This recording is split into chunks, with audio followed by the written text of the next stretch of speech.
ਵਾਹਿਗੁਰੂ।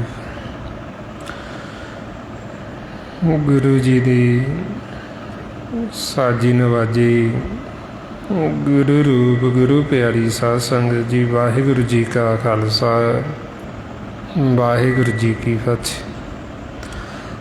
ਗੁਰਮੁਖ ਪਿਆਰਿਓ, ਜੋ ਆਪਾਂ ਨੂੰ ਗੁਰਬਾਣੀ ਗੁਰੂ ਵਿੱਚ ਸਤਿਗੁਰਾਂ ਨੇ ਉਪਦੇਸ਼ ਬਖਸ਼ਿਸ਼ ਕੀਤਾ ਹੈ, ਸਾਨੂੰ ਸਮਝਾਉਂਦੇ ਵੀ ਸਭ ਤੋਂ ਉੱਤਮ ਕਰਮ ਕੀ ਹੈ, ਉਹ ਹੈ ਪਰਮਾਤਮਾ ਦਾ ਸਿਮਰਨ ਕਰਨਾ।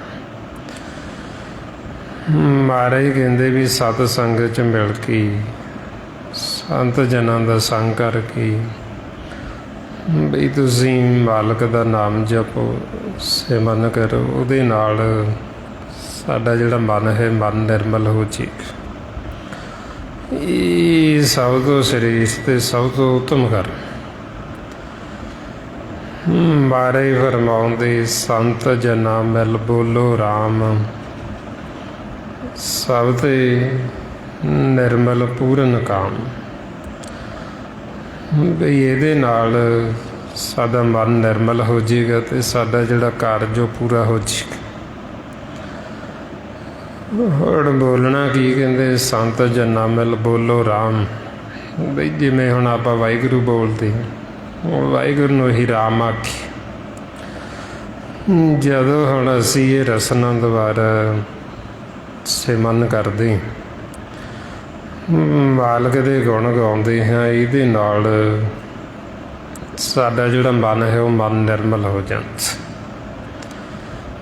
ਮਹਾਰਾਜ ਇਸ ਲਈ ਫਰਮਾਉਂਦੇ, ਗੁਰਸਿੱਖ ਹਰ ਬੋਲੋ ਮੇਰੇ ਭਾਈ, ਹਰ ਬੋਲਤ ਸਭ ਪਾਪ ਲੈ ਜਾਈ।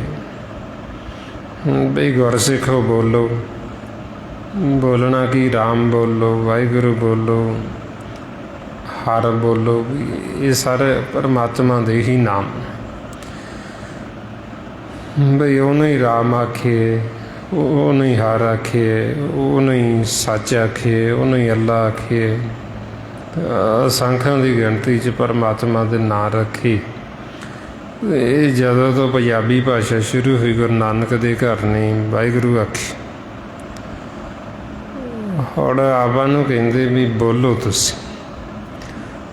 ਜਦੋਂ ਅਸੀਂ ਬੋਲਾਂਗੇ, ਇਹ ਸਾਡੇ ਮਨ 'ਤੇ ਜਿਹੜੀ ਮੈਲ ਲੱਗੀ ਹੋਈ ਉਹ ਮੈਲ ਉਤਰ ਜਾਏਗੀ। ਸਾਡਾ ਜਿਹੜਾ ਮਨ ਹੈ ਉਹ ਨਿਰਮਲ ਹੋ ਜਾਏਗਾ।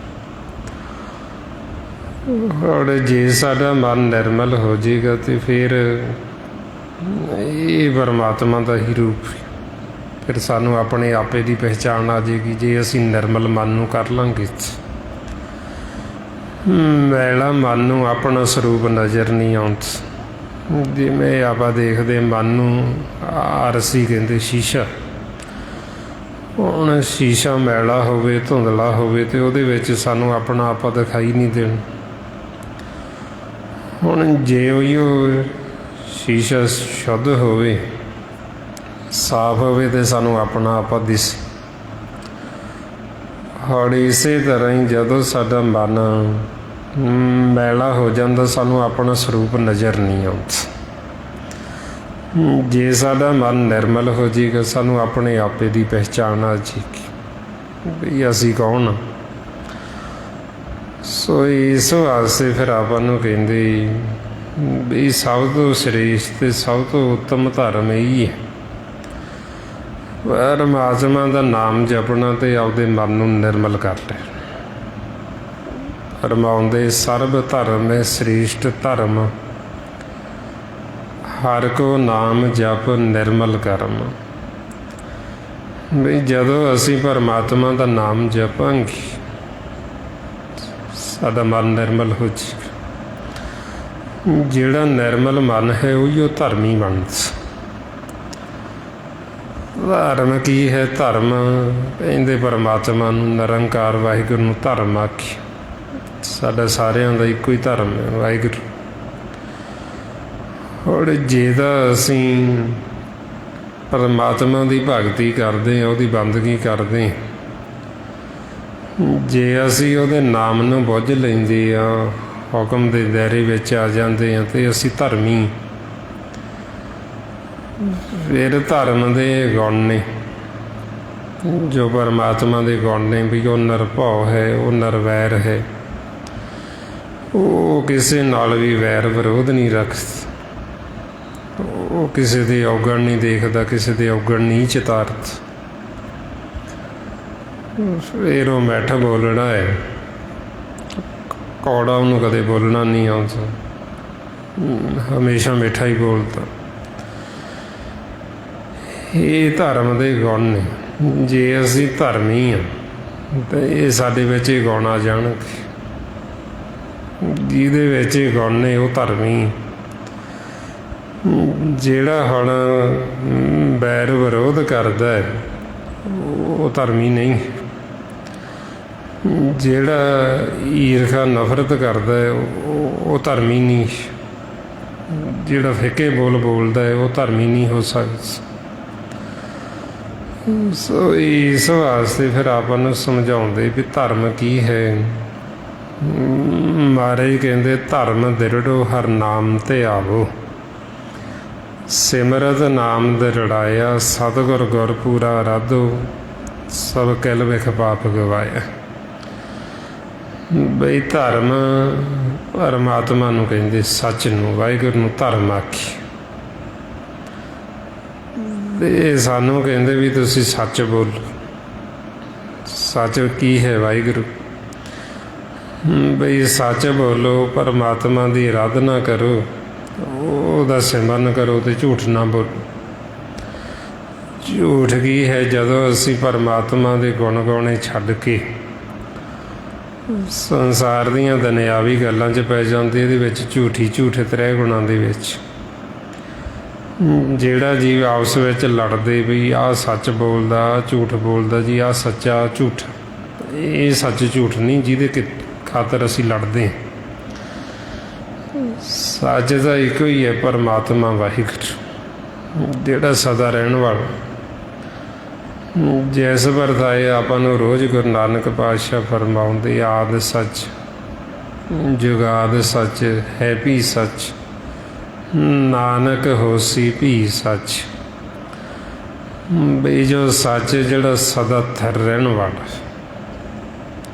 ਉਹ ਸੱਚ ਹੈ ਪਰਮਾਤਮਾ ਵਾਹਿਗੁਰੂ। ਹੁਣ ਆਪਾਂ ਨੂੰ ਕਹਿੰਦੇ ਵੀ ਸੱਚ ਬੋਲੋ, ਫਿਰ ਝੂਠ ਨਾ ਬੋਲੋ। ਬੋਲੀਏ ਸੱਚ ਧਰਮ, ਝੂਠ ਨਾ ਬੋਲੀਏ। ਜੋ ਗੁਰ ਦੱਸੇ ਬਾਟ ਮਰੀਦਾ ਜੋਲੀਏ। ਬਈ ਜਿਹੜੀ ਵਾਟ ਸਾਨੂੰ ਗੁਰਬਾਣੀ ਗੁਰੂ ਦੱਸ ਰਹੇ ਵੀ ਇੱਕ ਸਿੱਖ ਜੇ ਉਹ ਇਸ ਬਾਟ ਦੇ ਉੱਤੇ ਚੱਲੇ, ਰਸਤੇ ਉੱਤੇ ਚੱਲੇ, ਅਤੇ ਜੇ ਉਹ ਸੱਚ ਬੋਲੇ, ਝੂਠ ਨਾ ਬੋਲੇ, ਫਿਰ ਉਹ ਪਰਮਾਤਮਾ ਵਾਹਿਗੁਰੂ ਦੇ ਨਾਲ ਮਿਲਾਪ ਕਰ ਸਕਦਾ, ਉਹ ਸੱਚ ਦਾ ਹੀ ਰੂਪ ਹੋ ਸਕਦਾ। ਹੁਣ ਜੇ ਅਸੀਂ ਇੱਧਰ ਤ੍ਰੈ ਗੁਣਾਂ ਦੇ ਵਿੱਚ ਹੀ ਲੜਦੇ ਹੀ ਰਹਾਂਗੇ ਸੱਚ ਝੂਠ ਤੋਂ, ਅਤੇ ਉਹਦੇ ਵਿੱਚ ਤਾਂ ਫਿਰ ਵੈਰ ਵਿਰੋਧ, ਉਹਦੇ ਵਿੱਚ ਤਾਂ ਫਿਰ ਅਸੀਂ ਈਰਖਾ ਨਫ਼ਰਤ ਦੇ ਵਿੱਚ ਜਾਵਾਂਗੇ। ਹੁਣ ਆਪਾਂ ਨੂੰ ਫਿਰ ਇਸ ਲਈ ਸਮਝਾਉਂਦੇ ਵੀ ਧਰਮ ਵੀ ਸਾਨੂੰ ਵੈਰ ਵਿਰੋਧ ਜਾਂ ਲੜਾਈਆਂ ਝਗੜੇ ਨਹੀਂ ਸਿਖਾਉਂਦਾ। ਧਰਮ ਤਾਂ ਸਾਡਾ ਸਭ ਦਾ ਇੱਕੋ ਹੀ, ਜਿਨ੍ਹਾਂ ਨੇ ਇੱਕ ਧਰਮ ਨੂੰ ਅਪਣਾਇਆ, ਪਰਮਾਤਮਾ ਨਾਲ ਮਿਲਾਪ ਕੀਤਾ, ਉਹਨਾਂ ਦੀ ਗੁਰਬਾਣੀ। ਸੰਸਾਰੀ ਤੌਰ 'ਤੇ ਬੇਸ਼ੱਕ ਉਹ ਕਿਸੇ ਵੀ ਜਾਤ ਦੇ ਨਾਲ ਜਾਂ ਕਿਸੇ ਵੀ ਜੀਵਾਂ ਨੇ ਜਿਹੜੇ ਧਰਮ ਬਣਾਏ ਸੀ ਉਹਨਾਂ ਦੇ ਨਾਲ ਸੰਬੰਧ ਰੱਖਦੇ ਸੀ, ਪਰ ਉਹਨਾਂ ਦੀ ਵਿਚਾਰਧਾਰਾ ਸਭ ਦੀ ਇੱਕੋ ਹੀ। ਤਾਈਓ ਭਗਤਾਂ ਦੀ ਗੁਰਬਾਣੀ, ਬਾਬਾ ਫਰੀਦ ਜੀ, ਭਗਤ ਕਬੀਰ ਜੀ, ਸਾਰਿਆਂ ਦੀ ਗੁਰਬਾਣੀ, ਹੁਣ ਇਹਨਾਂ ਦੀ ਵਿਚਾਰਧਾਰਾ ਜਿਹੜੀ ਉਹ ਇੱਕੋ ਹੀ। ਸੰਸਾਰੀ ਤੌਰ 'ਤੇ ਬੇਸ਼ੱਕ ਜੀਵ ਉਹਨਾਂ ਨੂੰ ਕਹਿੰਦੇ ਵੀ ਉਹ ਮੁਸਲਮਾਨ ਘਰਾਣੇ ਦੇ ਵਿੱਚ ਪੈਦਾ ਹੋਏ, ਪਰ ਉਹਨਾਂ ਨੇ ਮਿਲਾਪ ਜਦੋਂ ਮਾਲਕ ਨਾਲ ਕੀਤਾ ਤਾਂ ਉਹਨਾਂ ਨੇ ਆਖਿਆ ਵੀ ਧਰਮ ਤਾਂ ਇੱਕੋ ਹੀ ਹੈ ਸਾਡਾ ਸਭ, ਵੀ ਇਹ ਤਾਂ ਅਸੀਂ ਬਾਹਰੀ ਸਿਰਫ ਧਰਮਾਂ ਦੇ ਨਾਂ 'ਤੇ ਵੰਡੀਆਂ ਪਾ ਕੇ ਅਸੀਂ ਲੜਦੇ ਹਾਂ, ਆਪਸ ਵਿੱਚ ਵੈਰ ਵਿਰੋਧ ਕਰਦੇ। ਸਾਨੂੰ ਸਾਰਿਆਂ ਨੂੰ ਇੱਕ ਕਰਨ ਵਾਸਤੇ ਤਾਈਓ ਤਾਂ ਗੁਰੂ ਅਰਜਨ ਪਾਤਸ਼ਾਹ ਨੇ ਸਾਰੇ ਭਗਤਾਂ ਦੀ ਬਾਣੀ ਇਕੱਤਰ ਕਰਾ ਕੇ ਫਿਰ ਤਾਈਓ ਸਾਰੇ ਇੱਕ ਰੂਪ ਕੀਤਾ, ਵੀ ਤਾਂ ਕਿ ਸਾਨੂੰ ਸਾਰੇ ਜੀਵਾਂ ਨੂੰ ਸਮਝ ਲੱਗ ਜੇ ਵੀ ਅਸੀਂ ਸਾਰੇ ਇੱਕੋ ਹੀ ਮਾਂ ਪਿਓ ਦੇ ਬੱਚੇ ਹਾਂ। ਇਹ ਸਾਡਾ ਸਾਰਿਆਂ ਦਾ ਮਾਤਾ ਪਿਤਾ ਇੱਕੋ ਹੀ ਹੈ, ਇੱਕ ਪਿਤਾ ਇੱਕ ਸਕੇ ਹਮ ਬਾਰਕ, ਵੀ ਇੱਕੋ ਮਾਤਾ ਪਿਤਾ ਦੇ ਬੱਚੇ ਨਿਰੰਕਾਰ ਵਾਹਿਗੁਰੂ ਜੀ। ਵੀ ਚਾਹੇ ਉਹਨੂੰ ਰਾਮ ਕਹਿ ਲਓ, ਚਾਹੇ ਅੱਲਾ ਕਹਿ ਲਓ, ਖੁਦਾ ਕਹਿ ਲਓ, ਚਾਹੇ ਉਹਨੂੰ ਵਾਹਿਗੁਰੂ ਕਹਿ ਲਓ, ਹੈ ਉਹ ਇੱਕੋ ਹੀ। ਇਹ ਉਹ ਆਪ ਵੀ ਇੱਕ ਹੀ ਹੈ, ਅਤੇ ਉਹਦਾ ਜਿਹੜਾ ਨਾਮ ਹੈ ਉਹ ਨਾਮ ਵੀ ਇੱਕੋ ਹੀ। ਹੁਣ ਚਾਹੇ ਕੋਈ ਰਾਮ ਰਾਮ ਜਪਦਾ, ਚਾਹੇ ਕੋਈ ਅੱਲਾਹੂ ਜਪਦਾ, ਇਹ ਆਪਾਂ ਵਾਹਿਗੁਰੂ ਜਪਦੇ। ਜਿਹੜਾ ਵੀ ਜਪੇਗਾ ਗੁਰੂ ਦੀ ਮੱਤ ਦੁਆਰਾ, ਧੁਨ ਜਿਹੜੀ ਉਹਨਾਂ ਦੇ ਅੰਦਰ ਇੱਕੋ ਹੀ ਪ੍ਰਗਟ ਹੋਣੀ। ਜਿਹੜੇ ਆਪਣੇ ਅੰਦਰ ਨਾਦ ਚੱਲ ਰਿਹਾ ਨਾਮ, ਉਹੀ ਉਹਨਾਂ ਦੇ ਅੰਦਰ ਚੱਲੇ। ਚਾਹੇ ਕੋਈ ਰਾਮ ਰਾਮ ਜਪਦਾ, ਜਦੋਂ ਉਹ ਸਹਿਜ ਵਿੱਚ ਜਾਏਗਾ ਉਹਦੇ ਅੰਦਰ ਵੀ ਉਹੀਓ ਧੁਨ ਚੱਲਣੀ ਜਿਹੜੀ ਆਪਣੇ ਅੰਦਰ ਚੱਲਦੀ। ਚਾਹੇ ਕੋਈ ਅੱਲਾ ਅੱਲਾ ਕਹਿੰਦਾ ਹੈ, ਜਦੋਂ ਉਹ ਸਹਿਜ ਵਿੱਚ ਜਾਏਗਾ ਉਹਦੇ ਅੰਦਰ ਵੀ ਉਹੀਓ ਧੁਨ ਨਾਦ ਚੱਲਣਾ ਜਿਹੜਾ ਆਪਣੇ ਅੰਦਰ ਚੱਲਦਾ। ਹੁਣ ਤਾਈਓ ਫਿਰ ਮਹਾਰਾਜ ਕਹਿੰਦੇ ਵੀ ਗੁਰਬਾਣੀ ਇੱਕ, ਸ਼ਬਦ ਗੁਰੂ ਇੱਕ, ਨਾਮ ਨਾਥ। ਫਿਰ ਵਿਚਾਰ ਵੀ ਤਾਂ ਸਭ ਦੀ ਇੱਕੋ ਹੀ ਹੋਣੀ ਚਾਹੀਦੀ, ਵਿਚਾਰ ਵੱਖੋ ਵੱਖਰੀ ਕਾਹਤੋਂ। ਇੱਕਾ ਬਾਣੀ ਇੱਕ ਗੁਰ, ਇੱਕੋ ਸ਼ਬਦ ਵਿਚਾਰ। ਹੁਣ ਵਿਚਾਰ ਸਾਡੀ ਹੋਰਾਂ ਦੀ ਤਾਂ ਸਾਰਿਆਂ ਨਾਲ ਇੱਕ ਕੀ ਹੋਣੀ ਸੀ, ਅਸੀਂ ਆਪਸ ਵਿੱਚ ਹੀ ਨਾ ਸਮਝ ਸਕੇ ਗੁਰਬਾਣੀ। ਅਸੀਂ ਆਪਸ ਵਿੱਚ ਹੀ ਵੰਡੀਆਂ ਪਾ ਲਈਆਂ, ਅਸੀਂ ਆਪਸ ਵਿੱਚ ਹੀ ਵੈਰ ਵਿਰੋਧ ਦੇ ਵਿੱਚ ਚਲੇ ਗਏ।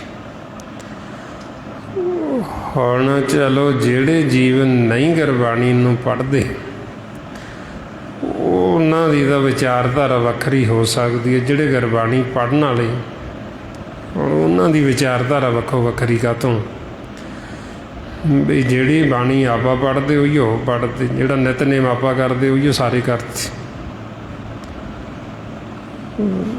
ਫਿਰ ਜਦੋਂ ਗੁਰਬਾਣੀ ਇੱਕ ਤੇ ਫਿਰ ਵਿਚਾਰਧਾਰਾ ਸਾਡੀ ਇੱਕ ਕਾਹਤੋਂ ਨਹੀਂ। ਸਾਡੀ ਵਿਚਾਰ ਇਸ ਕਰਕੇ ਇੱਕ ਨਹੀਂ ਹੈ ਕਿਉਂਕਿ ਪੜ੍ਹਨਾ ਇੱਕ ਵੱਖਰੀ ਗੱਲ। ਜੇ ਅਸੀਂ ਸਿਰਫ ਪੜ੍ਹਨ ਤੱਕ ਹੀ ਸੀਮਤ ਰਵਾਂਗੇ, ਜੇ ਅਸੀਂ ਸ਼ਬਦ ਗੁਰੂ ਨੂੰ ਨਹੀਂ ਬੁੱਝਾਂਗੇ, ਨਹੀਂ ਨਾਮ ਦੇ ਨਾਲ ਜੁੜਾਂਗੇ,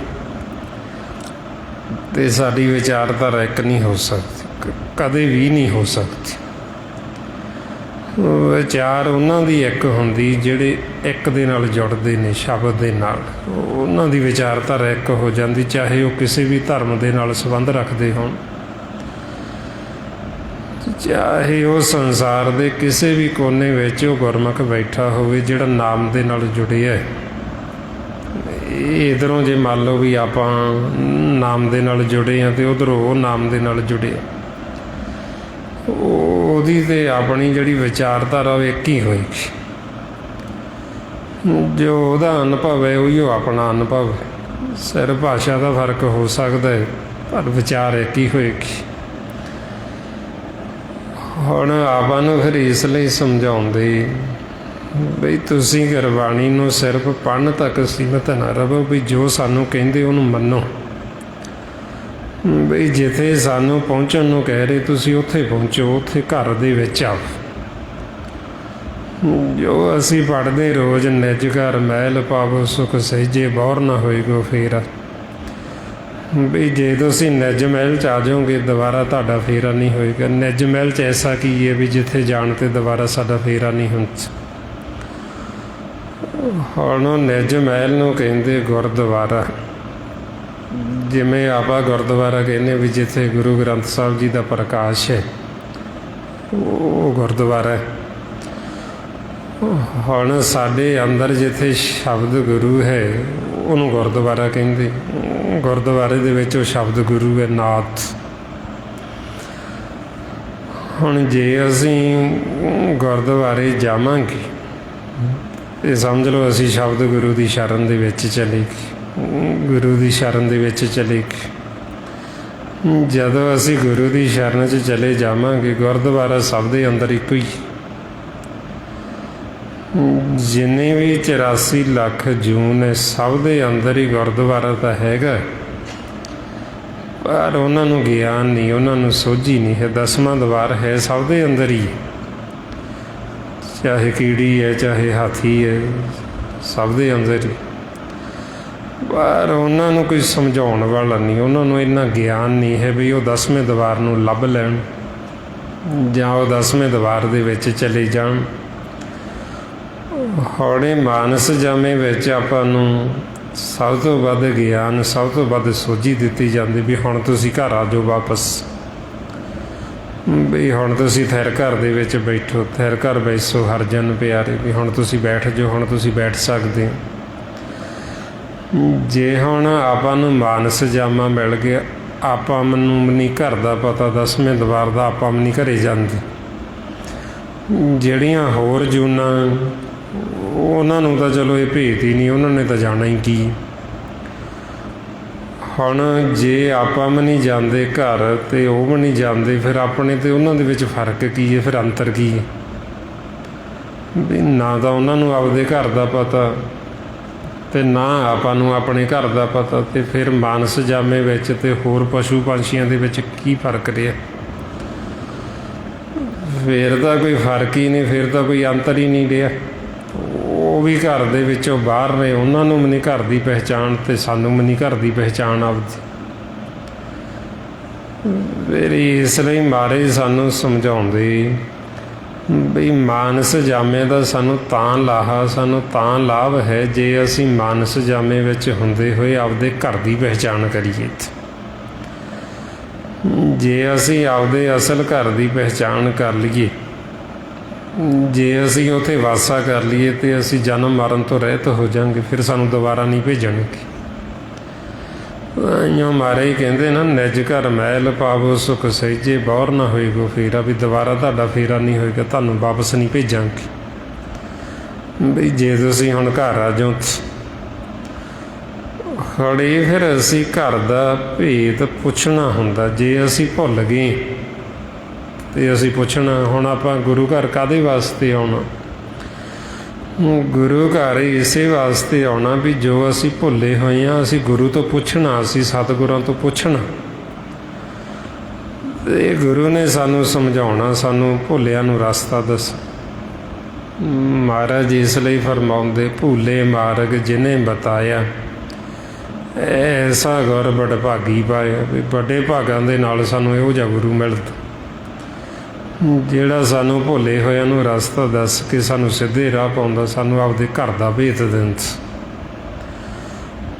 ਹੁਣ ਗੁਰੂ ਸਾਹਿਬਾਨ ਭਗਤ ਜਨ ਗੁਰਬਾਣੀ ਗੁਰੂ ਰਾਹੀਂ ਸਾਨੂੰ ਸਾਰਾ ਭੇਤ ਸਾਡੇ ਘਰ ਦਾ ਦੇ ਰਹੇ, ਸਾਨੂੰ ਸਮਝਾਉਂਦੇ ਵੀ ਇਹ ਤੁਹਾਡਾ ਅਸਲ ਘਰ ਨਹੀਂ ਹੈ, ਇਹ ਤੁਹਾਡਾ ਅਸਲ ਡੇਰਾ ਨਹੀਂ।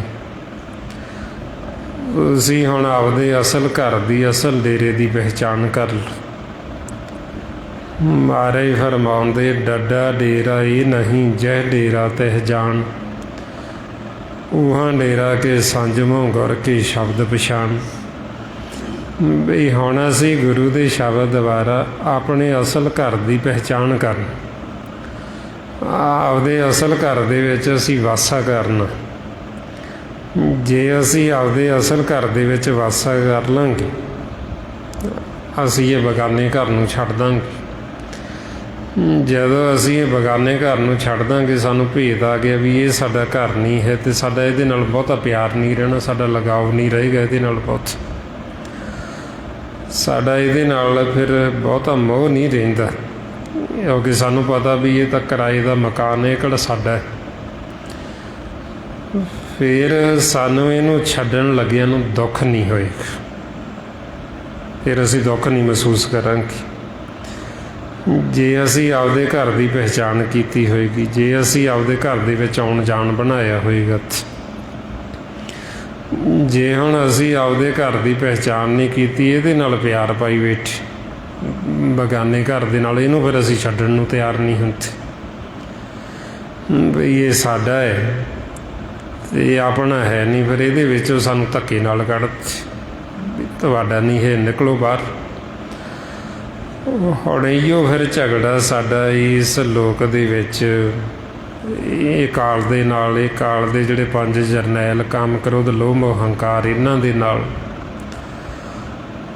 ਹੁਣ ਜਦੋਂ ਅਸੀਂ ਭਰਮਾਂ 'ਚ ਪੈ ਕੇ ਅਸੀਂ ਕਹਿੰਦੇ ਸਾਡਾ ਹੈ, ਅਤੇ ਉਹ ਕਹਿੰਦੇ ਸਾਡਾ ਹੈ, ਅਤੇ ਰੌਲਾ ਪੈ ਗਿਆ। ਰੌਲਾ ਜਦੋਂ ਪੈ ਜਾਂਦਾ ਅਤੇ ਫਿਰ ਇਹ ਕਹਿੰਦੇ ਵੀ ਇਹਨੂੰ ਘਰੇ ਨਹੀਂ ਬਣਨ ਦੇਣਾ, ਵੀ ਇਹ ਆਪਣੇ ਘਰ ਦੇ ਉੱਤੇ ਕਬਜ਼ਾ ਕਰਨਾ ਚਾਹੁੰਦਾ, ਫਿਰ ਘਰ ਤੋਂ ਬਾਹਰ ਹੀ ਰੱਖੋ। ਫਿਰ ਇੱਕ ਜਾਣਾ ਫੜਦਾ ਇਹਨੂੰ ਦੂਰ ਲੈ ਜਾਂਦਾ, ਉੱਧਰੋਂ ਵਾਪਸ ਮੁੜ ਕੇ ਆਉਂਦਾ ਛੁੱਟ ਕੇ, ਫਿਰ ਦੂਜਾ ਫੜਦਾ, ਦੂਜਾ ਲੈ ਜਾਂਦਾ, ਫਿਰ ਉੱਧਰੋਂ ਆਉਂਦਾ ਮੁੜ ਕੇ, ਉਹ ਤੀਜਾ ਫੜਦਾ, ਤੀਜਾ ਲੈ ਜਾਂਦਾ, ਇਹਨੂੰ ਛੱਡਦੇ ਹੀ ਨਹੀਂ, ਨੇੜੇ ਆਉਣ ਹੀ ਨਹੀਂ ਦਿੰਦੇ ਘਰ 'ਤੇ। ਫਿਰ ਜਦੋਂ ਇਹਨੂੰ ਘਰ ਨਹੀਂ ਬਣਨ ਦਿੰਦੇ, ਫਿਰ ਇਹ ਦੁਖੀ ਹੁੰਦਾ,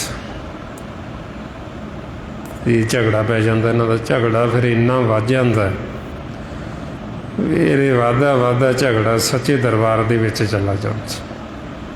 ਸੱਚੇ ਦਰਬਾਰ ਦੇ ਵਿੱਚ ਜਿਵੇਂ ਆਪਾਂ ਸੰਸਾਰ 'ਚ ਦੇਖਦੇ ਹਾਂ ਵੀ ਕਿਸੇ ਦਾ ਝਗੜਾ ਇੰਨਾ ਵੱਧ ਜੇ, ਫਿਰ ਉਹ ਝਗੜਾ ਜਿਵੇਂ ਪੰਚਾਇਤ ਦੇ ਵਿੱਚ ਚਲਾ ਜਾਂਦਾ, ਫਿਰ ਉਹ ਦੋਵਾਂ ਨੂੰ ਬਿਠਾ ਕੇ ਫਿਰ ਪੁੱਛਦੇ, ਫਿਰ ਉਹ ਗੁਣਾਂ ਦੇ ਆਧਾਰ 'ਤੇ ਫਿਰ ਫੈਸਲਾ ਕਰਦੇ।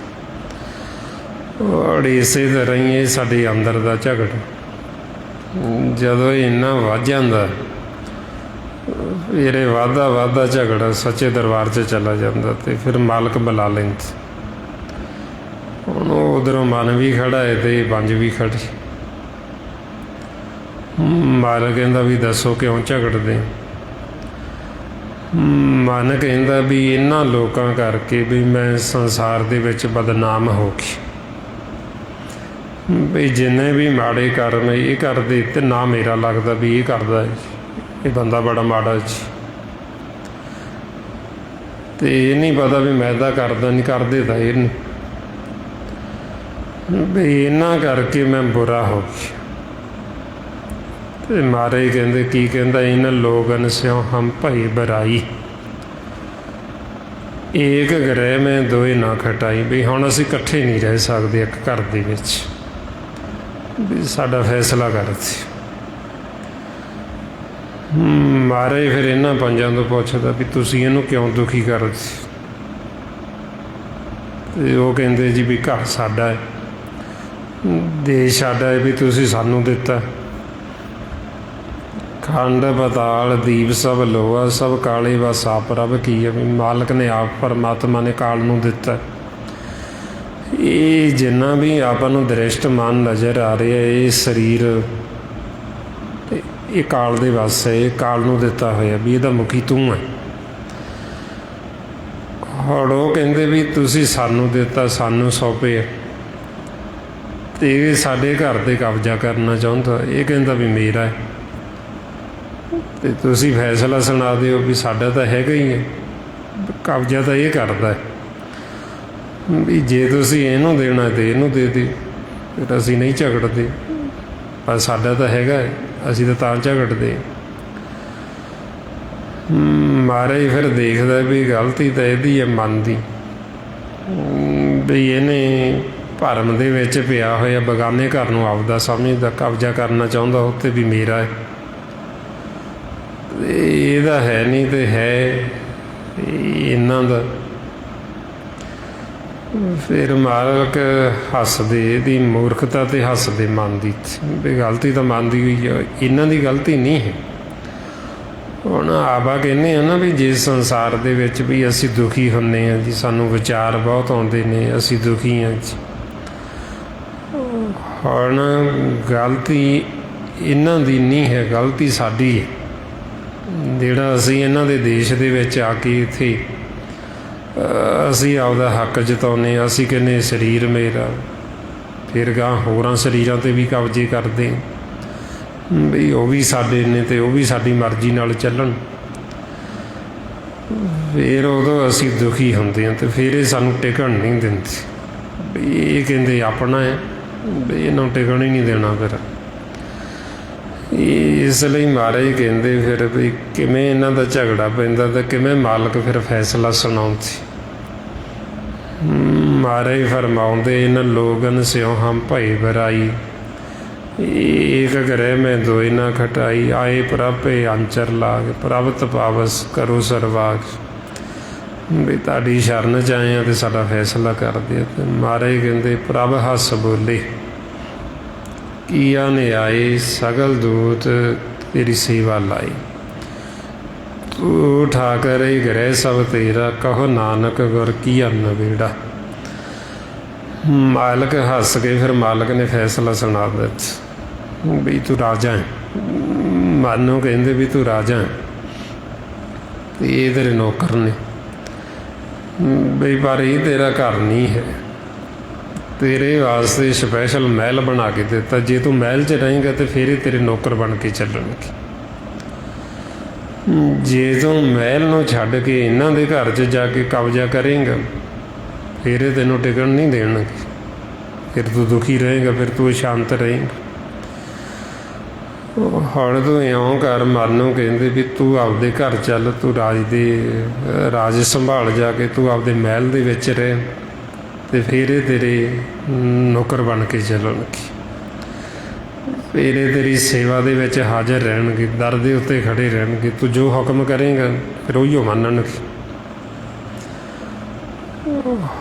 ਹੌਲੀ ਫਿਰ ਮਾਲਕ ਜਦੋਂ ਫੈਸਲਾ ਸੁਣਾਉਂਦੇ, ਜੇ ਤਾਂ ਹੁਣ ਮਨ ਮਹਿਲ ਦੇ ਵਿੱਚ ਰਹਿੰਦਾ ਫਿਰ ਤਾਂ ਨੌਕਰ ਬਣ ਕੇ ਚੱਲਦੇ, ਜੇ ਹੁਣ ਇਹ ਮਹਿਲ ਦੇ ਵਿੱਚ ਰਹਿੰਦਾ ਹੀ ਨਹੀਂ, ਇਹ ਫਿਰ ਆ ਕੇ ਭਰਮ ਦੇ ਵਿੱਚ ਇੱਧਰ ਪੈ ਕੇ ਅਤੇ ਫਿਰ ਇੱਧਰ ਇਹਦੇ ਉੱਤੇ ਕਬਜ਼ਾ ਕਰਨਾ ਚਾਹੁੰਦਾ,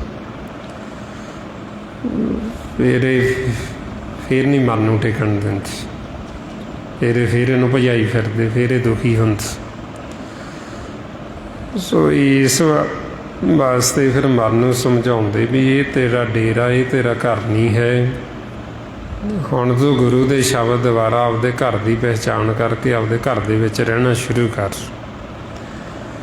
ਇਸ ਵਾਸਤੇ 'ਚ ਮਹਾਰਾਜ ਕਹਿੰਦੇ ਡੱਡਾ ਡੇਰਾ ਇਹ ਨਹੀਂ, ਜੈ ਡੇਰਾ ਤਹਿ ਜਾਣ, ਉਹਾਂ ਡੇਰਾ ਕੇ ਸੰਜਮੋ ਗੁਰ ਕੇ ਸ਼ਬਦ ਪਛਾਣ। ਵੀ ਹੁਣ ਤੂੰ ਗੁਰੂ ਦੇ ਸ਼ਬਦ ਦੁਆਰਾ ਆਪਦੇ ਡੇਰੇ ਦੀ, ਆਪਦੇ ਘਰ ਦੀ ਪਹਿਚਾਣ ਕਰ ਅਤੇ ਘਰ ਦੇ ਵਿੱਚ ਰਹਿ। ਜੇ ਹੁਣ ਮਨ ਘਰ ਦੇ ਵਿੱਚ ਰਹਿੰਦਾ, ਫਿਰ ਇਹ ਦਰ ਦੇ ਉੱਤੇ ਸੇਵਾਦਾਰ ਬਣ ਕੇ ਖੜ੍ਹੇ ਰਹਿੰਦੇ। ਫਿਰ ਇਹ ਗੋਬਿੰਦ ਦੇ ਭਗਤ ਨੂੰ ਸਲਾਮ ਕਰਦੇ, ਉਹਦਾ ਪਾਣੀ ਭਰਦੇ, ਉਹਦੇ ਹੁਕਮ ਦੇ ਵਿੱਚ ਚੱਲਦੇ। ਜੇ ਹੁਣ ਰਾਜਾ ਘਰ 'ਚ ਨਹੀਂ ਰਹਿੰਦਾ, ਇਹਨਾਂ ਦੇ ਘਰ ਆ ਜਾਂਦਾ, ਤੇ ਫਿਰ ਇਹ ਬੰਦੀਖਾਨੇ 'ਚ ਬੰਦ ਕਰ ਲੈਂਦੇ। ਫਿਰ ਇਹਨੂੰ ਭਜਾਈ ਫਿਰਦੇ, ਫਿਰ ਇਹਨੂੰ ਇੱਧਰ ਆਪਦੀ ਵੰਗਾਰ 'ਤੇ ਲਾਈ ਫਿਰਦੇ ਵੀ ਇਹਨੂੰ ਵਿਹਲਾ ਨਾ ਛੱਡੋ। ਮਹਾਰਾਜ ਇਸ ਲਈ ਫਰਮਾਉਂਦੇ, ਸਗਲ ਸ੍ਰਿਸ਼ਟ ਕੇ ਪੰਜ ਸਿਕਦਾਰ, ਰਾਮ ਭਗਤ ਕੇ ਪਾਣੀ ਹਾਰ, ਜਗਤ ਵਾਸਤੇ ਲੇਤੇ ਦਾਨ, ਗੋਬਿੰਦ ਭਗਤ ਕੋ ਕਰੇ ਸਲਾਮ। ਵੀ ਜਿਹੜੇ ਤਾਂ ਵਾਹਿਗੁਰੂ ਦੇ ਭਗਤ, ਉਹਨਾਂ ਨੂੰ ਤਾਂ ਸਲਾਮ ਕਰਦੇ, ਉਹਨਾਂ ਦੇ ਤਾਂ ਮਤਹਿਤ ਚੱਲਦੇ। ਜਿਹੜੇ ਹੁਣ ਘਰ ਦੇ ਵਿੱਚ ਜਾਂਦੇ ਹੀ ਨਹੀਂ ਆਪਦੇ, ਉਹਨਾਂ ਨੂੰ ਫਿਰ ਆਪਦੀ ਮਰਜ਼ੀ ਨਾਲ ਚਲਾਉਂਦੇ, ਫਿਰ ਉਹਨਾਂ ਦੇ ਉੱਤੇ ਆਪ ਰਾਜ ਕਰਦੇ, ਉਹਨਾਂ ਨੂੰ ਫਿਰ ਆਪਦੇ ਨੌਕਰ ਬਣਾ ਲੈਂਦੇ ਵੀ ਇਹਨਾਂ ਤੋਂ ਵੰਗਾਰ ਕਰਾਓ। ਫਿਰ ਉਹਨਾਂ ਨੂੰ ਵੰਗਾਰ 'ਤੇ ਲਾ ਦਿੰਦੇ। ਸੋ ਮਹਾਰਾਜ ਫਿਰ ਇਸ ਲਈ ਸਮਝਾਉਂਦੇ ਵੀ ਸਾਨੂੰ ਬਣਾਇਆ ਤਾਂ ਪਾਤਸ਼ਾਹ ਨੇ ਰਾਜੇ, ਅਤੇ ਇਹ ਬਣ ਗਏ ਅਸੀਂ ਇੱਥੇ ਆ ਕੇ ਮੰਗਤੇ, ਅਤੇ ਮੰਗਦੇ ਵੀ ਫਿਰ ਆਪਦੇ ਵਾਸਤੇ ਨਹੀਂ, ਇਹਨਾਂ ਵਾਸਤੇ ਮੰਗਦੇ ਵੀ ਜਿਹੜਾ ਇਹਨਾਂ ਦਾ ਦੇਸ਼, ਇਹ ਸਰੀਰ ਇਹਨਾਂ ਦਾ, ਅਤੇ ਇਹ ਸਰੀਰ ਵਾਸਤੇ ਮੰਗੀ ਜਾਂਦੇ। ਸਰੀਰ ਦੀਆਂ ਮੰਗਾਂ ਉਹੀਓ ਜੀਵ ਮੰਗਦਾ ਰਹਿੰਦਾ ਵੀ ਸਰੀਰ ਵਾਸਤੇ ਸਾਨੂੰ ਆਹ ਲੋੜ ਹੈ ਜੀ, ਸਾਡੀ ਆਹ ਲੋੜ ਪੂਰੀ ਹੋ ਜੇ, ਸਾਨੂੰ ਮਾਇਆ ਦੇ ਦਿਓ, ਸਾਨੂੰ ਘਰ-ਬਾਰ ਵਧੀਆ ਦੇ ਦਿਓ, ਸਾਡਾ ਵੱਡਾ ਘਰ-ਬਾਰ ਹੋ ਜੇ, ਸਾਡੇ ਕੋਲ ਵਾਧੂ ਜ਼ਮੀਨ ਜਾਇਦਾਦ ਹੋ ਜੇ, ਜਾਂ ਹੋਰ ਨਹੀਂ ਤੇ ਸਰੀਰ ਨੂੰ ਕੋਈ ਰੋਗ ਲੱਗ ਗਿਆ ਅਤੇ ਸਰੀਰ ਦੀ ਤੰਦਰੁਸਤੀ ਹੋਵੇ ਜੀ, ਇਹਨੂੰ ਕਿਵੇਂ ਠੀਕ ਕਰੀਏ, ਸਾਰੀ ਉਮਰ ਇਹਨੂੰ ਠੀਕ ਕਰਨ 'ਤੇ ਲੱਗਾ ਰਹਿੰਦਾ। ਹੁਣ ਇਹ ਸਾਰਾ ਕੁਛ ਦੂਜੇ ਵਾਸਤੇ, ਇਹ ਆਪਦੇ ਵਾਸਤੇ ਨਹੀਂ ਅਸੀਂ ਮੰਗਦੇ। ਜਦੋਂ ਅਸੀਂ ਮੰਗਤੇ ਬਣੇ ਹੁੰਦੇ, ਫਿਰ ਇਹਦੇ ਵਾਸਤੇ ਮੰਗਾਂ ਨੇ ਸਾਡੀ, ਜਿਹੜਾ ਕਿ ਨਾਸਵਾਨ, ਜਿਹੜਾ ਕਿ ਮਿਥਿਆ ਹੋਇਆ, ਜਿਹੜਾ ਕਿ ਸਾਡਾ ਹੈ ਹੀ ਨਹੀਂ। ਹੁਣ ਮਹਾਰਾਜ ਫਿਰ ਇਸ ਲਈ ਸਾਨੂੰ ਸਮਝਾਉਂਦੇ ਵੀ ਜੇ ਤੁਸੀਂ ਮੰਗਣਾ ਹੀ ਹੈ ਤਾਂ ਆਪਦੇ ਵਾਸਤੇ ਤਾਂ ਮੰਗੋ। ਬਈ ਜੇ ਅਸੀਂ ਆਪਦੇ ਵਾਸਤੇ ਮੰਗੀਏ ਅਤੇ ਫਿਰ ਸਾਨੂੰ ਪਤਾ ਲੱਗਦਾ ਵੀ ਸਾਡੇ ਵਾਸਤੇ ਤਾਂ ਨਾਮ ਹੀ ਹੈ, ਹੋਰ ਤਾਂ ਸਾਡੇ ਵਾਸਤੇ ਕੁਝ ਹੈ ਹੀ ਨਹੀਂ ਜਿਹੜਾ ਅਸੀਂ ਮੰਗੀ। ਮਹਾਰਾਜ ਇਸ ਲਈ ਫਿਰ ਸਾਨੂੰ ਫਰਮਾਉਂਦੇ, ਮੈਂ ਕਿਹਾ ਮੰਗੂ ਕਿਛ ਥਿਰ ਨਾ ਰਹਾਈ, ਹੁਣ ਦੀਜੇ ਨਾਮ ਪਿਆਰੀ ਜੀ। ਜਦੋਂ ਸਾਡੇ ਮਨ ਨੂੰ ਸੋਝੀ ਆਉਂਦੀ, ਫਿਰ ਇਹਦੀਆਂ ਮੰਗਾਂ ਖਤਮ ਹੋ ਜਾਂਦੀਆਂ। ਕਹਿੰਦਾ ਵੀ ਮੈਂ ਮੰਗਾਂ ਕੀ, ਬਈ ਮਾਲਕਾ ਮੈਂ ਤੇਰੇ ਤੋਂ ਤਾਂ ਮੰਗਾਂ ਵੀ ਜੇ ਮੈਨੂੰ ਕੁਝ ਥਿਰ ਰਹਿੰਦਾ ਦਿਸਦਾ ਹੋਵੇ, ਇੱਥੇ ਤਾਂ ਮੈਨੂੰ ਸਾਰਾ ਕੁਛ ਹੀ ਨਾਸਵਾਨ ਨਜ਼ਰ ਆਉਂਦਾ।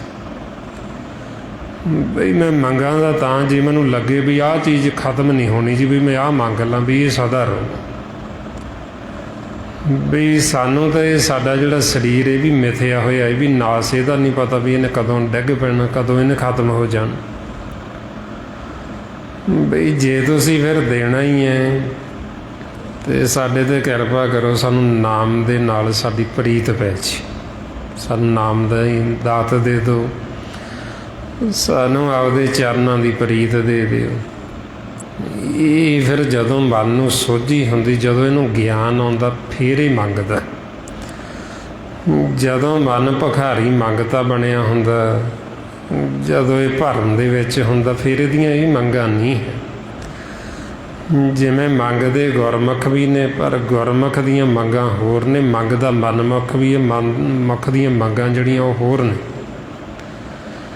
ਮਨਮੁਖ ਮੰਗਦਾ ਲੋਭ ਵੱਸ ਹੋ ਕੇ, ਮਨਮੁਖ ਮੰਗਦਾ ਅਗਿਆਨਤਾ ਵੱਸ ਹੋ ਕੇ। ਜਿਹੜੇ ਗੁਰਮੁਖ ਨੇ ਉਹ ਮੰਗਦੇ ਪੂਰੇ ਹੋਸ਼ੋ ਹਵਾਸ ਦੇ ਵਿੱਚ, ਉਹ ਮੰਗਦੇ ਜਾਗਤ ਅਵਸਥਾ ਦੇ ਵਿੱਚ। ਮਨਮੁਖ ਸੁੱਤਾ ਪਿਆ ਹੀ ਮੰਗੀ ਜਾਂਦਾ, ਉਹਨੂੰ ਪਤਾ ਹੀ ਨਹੀਂ ਵੀ ਮੈਂ ਮੰਗਣਾ। ਇਸ ਵਾਸਤੇ ਫਿਰ ਮਹਾਰਾਜ ਸਾਨੂੰ ਸਮਝਾਉਂਦੇ ਵੀ ਜੇ ਮੰਗਣਾ ਤੇ ਮੰਗਣਾ ਕੀ ਹੈ। ਫਰਮਾਉਂਦੇ, ਬਿਨ ਤੁਧ ਹੋਰ ਜੇ ਮੰਗਣਾ, ਸਿਰ ਦੁੱਖਾਂ ਕੇ ਦੁੱਖ, ਦਿਓ ਨਾਮ ਸੰਤੋਖੀਆ, ਉਤਰੇ ਮਨ ਕੀ ਭੁੱਖ। ਬਈ ਜੇ ਅਸੀਂ ਮੰਗਣਾ ਤੇ ਪਰਮਾਤਮਾ ਤੋਂ ਨਾਮ ਦੀ ਦਾਤ ਮੰਗੀਏ, ਜਿਹਦੇ ਨਾਲ ਸਾਡੇ ਮਨ ਦੀ ਭੁੱਖ ਖਤਮ ਹੋ ਜੇ। ਜੇ ਅਸੀਂ ਇਹ ਤਨ ਵਾਸਤੇ ਮੰਗਦੇ ਹਾਂ, ਤਨ ਤਾਂ ਹੈ ਹੀ ਦੁੱਖਾਂ ਦਾ ਘਰ ਹੈ, ਫਿਰ ਸਾਨੂੰ ਦੁੱਖ ਦਾ ਦੁੱਖ ਹੀ ਮਿਲ। ਮੰਨ ਲਓ ਜਿਵੇਂ ਹੁਣ ਸਰੀਰ ਵਾਸਤੇ ਕੋਈ ਰੋਗ ਲੱਗ ਗਿਆ, ਉਹਦੇ ਵਾਸਤੇ ਜੀਵ ਸੁੱਖਣਾ ਸੁੱਖ ਲੈਂਦੇ ਵੀ ਮੇਰਾ ਰੋਗ ਠੀਕ ਹੋ ਜੇ ਜੀ। ਚਲੋ ਜੇ ਮੰਨ ਲਓ ਰੋਗ ਠੀਕ ਹੋ ਵੀ ਗਿਆ, ਫਿਰ ਕਿਹੜਾ ਫਿਰ ਹੋਰ ਕੋਈ ਰੋਗ ਲੱਗ ਜੂ। ਵੀ ਜੇ ਇੱਕ ਰੋਗ ਠੀਕ ਹੋ ਗਿਆ ਤਾਂ ਦੂਜਾ ਰੋਗ ਖੜਾ, ਫਿਰ ਹੋਰ ਕੋਈ ਪ੍ਰਗਟ ਹੋ ਜੂ, ਫਿਰ ਉਹ ਲੱਗ ਜੂ। ਕਿਉਂਕਿ ਸਰੀਰ ਤਾਂ ਇੱਕ ਦਿਨ ਨਾਸ ਹੋਣਾ ਹੀ ਹੋਣਾ, ਇਹਨੂੰ ਤਾਂ ਅਸੀਂ ਛੱਡਣਾ ਹੀ ਛੱਡਣਾ। ਇਹਦੇ ਵਾਸਤੇ ਤਾਂ ਅਸੀਂ ਤਾਂ ਮੰਗੀਏ ਵੀ ਇਹਨੂੰ ਅਸੀਂ ਛੱਡਣਾ ਨਹੀਂ ਜੀ, ਇਹਨੂੰ ਤਾਂ ਅਸੀਂ ਵੀ ਸਦਾ ਅਸੀਂ ਇੱਥੇ ਹੀ ਰਹਿਣਾ, ਵੀ ਤਾਂ ਇਹਦੇ ਵਾਸਤੇ ਮੰਗੀ ਜਾਈਏ ਵੀ ਅਸੀਂ ਕਿਹੜਾ ਇਹਨੂੰ ਛੱਡ ਕੇ ਜਾਣਾ ਕਿੱਥੇ। ਜਦੋਂ ਅਸੀਂ ਰੋਜ਼ ਦੀ ਰੋਜ਼ ਇਹਨੂੰ ਛੱਡ ਦਿੰਦੇ, ਸਵੇਰੇ ਆਏ ਹਾਂ ਅਤੇ ਰਾਤ ਨੂੰ ਇਹਨੂੰ ਛੱਡ ਜਾਣਾ, ਇਹ ਇੱਕ ਦਿਨ ਸਮਾਂ ਆਉਣਾ ਇਹਨੂੰ ਅਸੀਂ ਸਦਾ ਵਾਸਤੇ ਛੱਡ ਜਾਣਾ। ਇਹ ਜਿਹੜਾ ਕੱਪੜਾ ਅਸੀਂ ਲਾਹ ਦੇਣਾ ਇਹਨੂੰ। ਹੁਣ ਮਹਾਰਾਜ ਫਿਰ ਕਹਿੰਦੇ ਵੀ ਅੱਗੇ ਜਦੋਂ ਅਸੀਂ ਜਾਣਾ, ਨਾ ਤਾਂ ਉੱਥੇ ਆ ਦੇ ਹੀ ਜਾਣੀ, ਸਰੀਰ ਨਾਲ ਨਹੀਂ ਜਾਂਦੇ, ਨਾ ਹੀ ਉੱਥੇ ਫਿਰ ਸਾਤੋਂ ਜਾਤ ਪੁੱਛੀ ਜਾਂਦੀ ਵੀ ਤੁਹਾਡੀ ਕਿਹੜੀ ਜਾਤ, ਨਾ ਹੀ ਉੱਥੇ ਇਹ ਪੁੱਛਿਆ ਜਾਂਦਾ ਵੀ ਉੱਥੇ ਤੁਸੀਂ ਕੰਮ ਕੀ ਕਰਦੇ ਸੀ। ਉੱਥੇ ਤਾਂ ਅੱਗੇ ਮਨ ਨੇ ਜਾਣਾ ਅਤੇ ਮਨ ਦੇ ਨਾਲ ਕਰਮ ਜਾਣੇ ਵੀ ਸਾਡਾ ਮਨ ਕੀ ਕਰਦਾ ਸੀ, ਮਨ ਵਿਚਾਰ ਕਿੱਦਾਂ ਦੇ ਲੈਂਦਾ ਸੀ। ਬਈ ਕੀ ਕਿਤੇ ਮਨ ਸਾਡਾ ਵੈਰ ਵਿਰੋਧ ਈਰਖਾ ਨਫ਼ਰਤ ਦੇ ਵਿੱਚ ਤਾਂ ਨਹੀਂ ਸੀ ਕਿ ਅਸੀਂ ਈਰਖਾ ਨਫ਼ਰਤ ਦੇ ਤਾਂ ਨਹੀਂ ਦਿਨ ਰਾਤ ਕਰੀ ਜਾਂਦੇ ਸੀ, ਜਾਂ ਸਾਡਾ ਮਨ ਨਾਮ ਜਪਦਾ ਸੀ। ਉਹ ਤਾਂ ਫਿਰ ਸਾਡਾ ਅੱਗੇ ਮਨ ਨੇ ਨਾਲ ਜਾਣਾ ਅਤੇ ਮਨ ਦੇ ਨਾਲ ਇਹ ਕਰਮ ਜਾਣੇ। ਤਾਂਹੀਓ ਮਾਰੇ ਫਰਮਾਉਂਦੇ, ਕਹਿੰਦੇ ਦੇਹੀ ਜਾਤ ਨਾ ਅੱਗੇ ਜਾਏ, ਜਿੱਥੇ ਲੇਖਾ ਮੰਗੀਏ ਤਿੱਥੇ ਛੁੱਟੇ ਸੱਚ ਕਮਾਈ। ਵੀ ਜਿੱਥੇ ਸਾਡੇ ਮਨ ਤੋਂ ਲੇਖਾ ਲਿਆ ਜਾਣਾ, ਉੱਥੇ ਤਾਂ ਜਿਨ੍ਹਾਂ ਨੇ ਸੱਚ ਦੀ ਕਮਾਈ ਕੀਤੀ। ਸੱਚ ਇਹ ਨਹੀਂ ਵੀ ਜਿਵੇਂ ਕਈ ਸੰਸਾਰ 'ਚ ਕਹਿ ਦਿੰਦੇ ਸਾਡੇ ਤਾਂ ਜੀ ਕਰਮ ਬੜੇ ਸੁੱਚੇ ਸੱਚੇ ਨੇ, ਅਸੀਂ ਤਾਂ ਬੜੀ ਸੱਚੀ ਕਾਰ ਕਰਦੇ। ਆਹ ਕਾਰ ਨਹੀਂ ਜਿਹੜੀ ਅਸੀਂ ਤਨ ਵਾਸਤੇ ਕਰਦੇ ਵੀ ਉੱਥੇ ਇਹ ਨਹੀਂ ਸਾਡੀ ਜਾਣੀ ਵੀ ਅਸੀਂ ਕਹਿੰਦੇ ਜੀ ਵੀ ਅਸੀਂ ਸਰੀਰ ਵਾਸਤੇ ਇੰਨਾ ਕੰਮ ਕਰਦੇ ਰਹੇ ਜੀ, ਅਸੀਂ ਤਾਂ ਦਿਨੇ ਵੀ ਕਰਦੇ ਰਹੇ, ਰਾਤ ਨੂੰ ਵੀ ਕਰਦੇ ਰਹੇ। ਉੱਥੇ ਆਹ ਕਾਰ ਨਹੀਂ, ਉੱਥੇ ਸਾਡੇ ਮਨ ਦੀ ਕਾਰ ਜਾਂਦੀ। ਸੱਚੀ ਕਾਰ ਕਹਿੰਦੇ ਵੀ ਜਦੋਂ ਅਸੀਂ ਪਰਮਾਤਮਾ ਸੱਚ ਦੀ ਅਰਾਧਨਾ ਕਰਦੇ, ਜਿਨ੍ਹਾਂ ਨੇ ਸੱਚ ਵਾਹਿਗੁਰੂ ਨੂੰ ਅਰਾਧਿਆ ਉਹਨਾਂ ਨੂੰ ਉੱਥੇ ਫਿਰ ਇੱਜ਼ਤ ਮਾਣ ਹੈ, ਉਹਨਾਂ ਦਾ ਸਤਿਕਾਰ। ਉਹ ਫਿਰ ਸੱਚ ਦਾ ਰੂਪ ਹੋ ਜਾਂਦੇ ਅਤੇ ਉਹ ਸੱਚ ਦੇ ਵਿੱਚ ਜਾ ਕੇ ਸਮਾਉਂਦੇ, ਮਾਲਕ ਦੇ ਵਿੱਚ। ਮਹਾਰਾਜ ਫਰਮਾਉਂਦੇ ਸੱਚ ਸੱਚਾ ਜਿਨੀ ਅਰਾਧਿਆ ਸੇ ਜਾਏ ਰਲੇ ਸੱਚ ਨਾਲੇ। ਬਈ ਜਿਨ੍ਹਾਂ ਨੇ ਸੱਚ ਦੀ ਵਾਹਿਗੁਰੂ ਦੀ ਅਰਾਧਨਾ ਕੀਤੀ ਉਹਨਾਂ ਨੂੰ ਫਿਰ ਕਹਿੰਦੇ ਤਿੱਥੇ ਛੋਟੇ ਸੱਚ ਕਮਾਈ, ਵੀ ਜਿਨ੍ਹਾਂ ਨੇ ਸੱਚ ਦੀ ਕਮਾਈ ਕੀਤੀ ਉਹ ਛੁੱਟਦੇ। ਆਹ ਨਹੀਂ ਜਿਹਨੂੰ ਸੰਸਾਰ ਕਹਿੰਦਾ ਵੀ ਸਾਡੀ ਤਾਂ ਸੱਚੀ ਸੁੱਚੀ ਕਾਰ ਹੈ ਜੀ, ਉਹ ਫਲਾਣਾ ਜਿਹੜਾ ਉਹਦੀ ਕਾਰ ਨਹੀਂ ਠੀਕ, ਸਾਡੀ ਤਾਂ ਅਸੀਂ ਕਿਹੜਾ ਕਿਸੇ ਨਾਲ ਧੋਖਾ ਕਰਦੇ ਹਾਂ। ਇਹ ਤਾਂ ਇੱਥੇ ਹੀ ਰਹਿ ਜਾਣਾ, ਇਹ ਤਾਂ ਤਨ ਵਾਸਤੇ ਸਰੀਰ ਵਾਸਤੇ। ਮਹਾਰਾਜ ਕਹਿੰਦੇ ਵੀ ਠੀਕ ਆ, ਤੁਸੀਂ ਕਿਸੇ ਨਾਲ ਨਹੀਂ ਧੋਖਾ ਕਰਦੇ, ਨਹੀਂ ਤੁਸੀਂ ਚੰਗਾ ਕੰਮ ਕਰਦੇ ਹੋ, ਠੀਕ ਹੈ ਬਈ ਮੈਂ ਤਾਂ ਤੁਹਾਨੂੰ ਆਖਿਆ ਨਹੀਂ ਮਾੜਾ ਕਰਨ ਨੂੰ ਵੀ ਮਾੜਾ ਕਰੋ, ਪਰਮਾਤਮਾ ਤਾਂ ਨਹੀਂ ਕਹਿੰਦਾ ਵੀ ਮਾੜਾ ਕਰੋ, ਉਹ ਤਾਂ ਕਹਿੰਦਾ ਚੰਗਾ ਹੀ ਕਰੋ।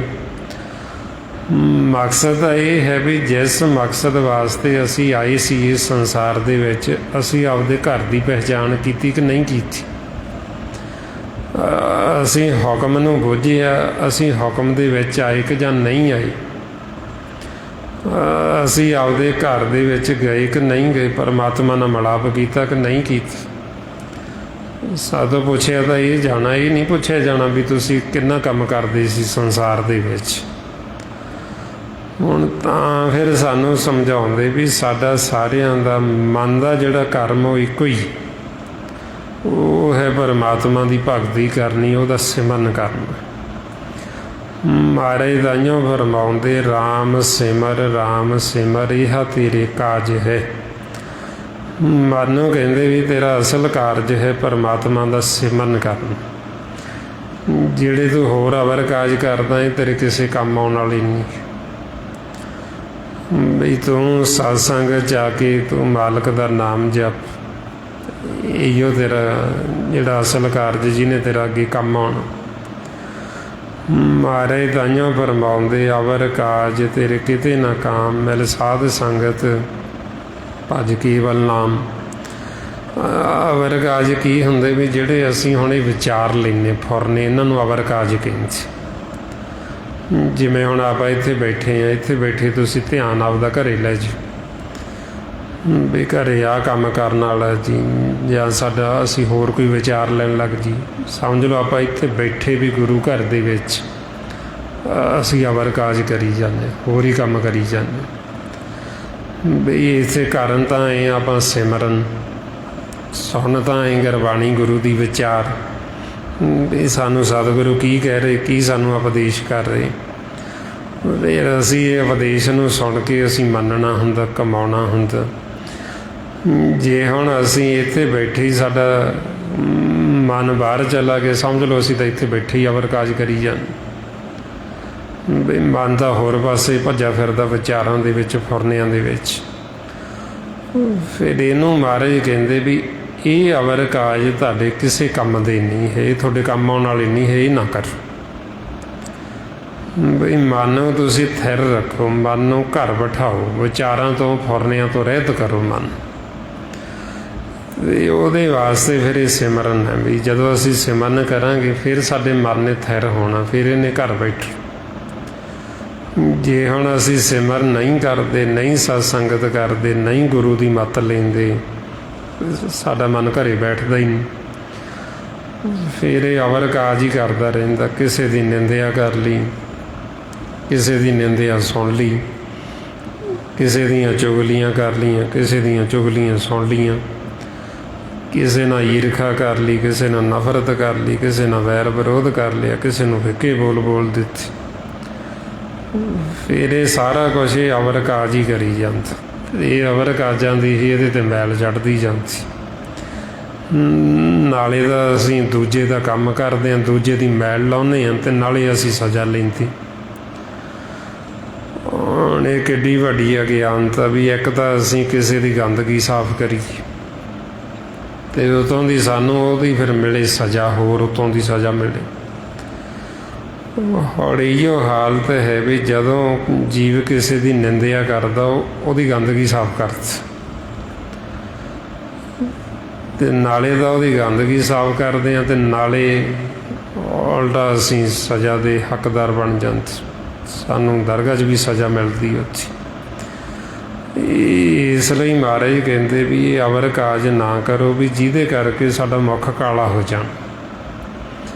महाराज ताइयों फरमाउंदे निंदा भली किसे की नाही, मन मुख मुग्ध करन, मूँह काले ते न निंदका नरके घोर पवन। भी एक ये कर्म भी जिहड़ा करके साडा मुख काला होना, सानू सज़ा मिलनी। एक वो कारज भी जिहड़ा करके साडा मुख उजल होना, साडे मरने निर्मल होना, साडी करनी निर्मल होनी। फिर वो महाराज आपां नूं कहिंदे भी तुसीं परमात्मा दा सिमरन करो, सिमरन करन दे नाल साडा जिहड़ा मन है निर्मल हो जाएगा। ताइयों महाराज फरमाउंदे संत जना मिल बोलो राम, सब ते निर्मल पूरन काम। भी ये है सब तो निर्मल कर्म, तो ये नाल साडा पूरा जिहड़ा जीवन का कर्म, जिहड़ा मकसद जीवन का वो पूरा हो जाना। ये साडे मन ने निर्मल हो जाना, साडी करनी निर्मल हो जानी। तां फिर कहिंदे भी सत संगत दे विच मिल के परमात्मा का सिमरन करो। ਜਿਉਂ-ਜਿਉਂ ਹੁਣ ਆਪਾਂ ਇਹ ਸਿਮਰਨ ਕਰਦੇ ਹਾਂ, ਸਾਡੇ ਮਨ ਤੋਂ ਮੈਲ ਲੱਥਦੀ ਜਾਂਦੀ।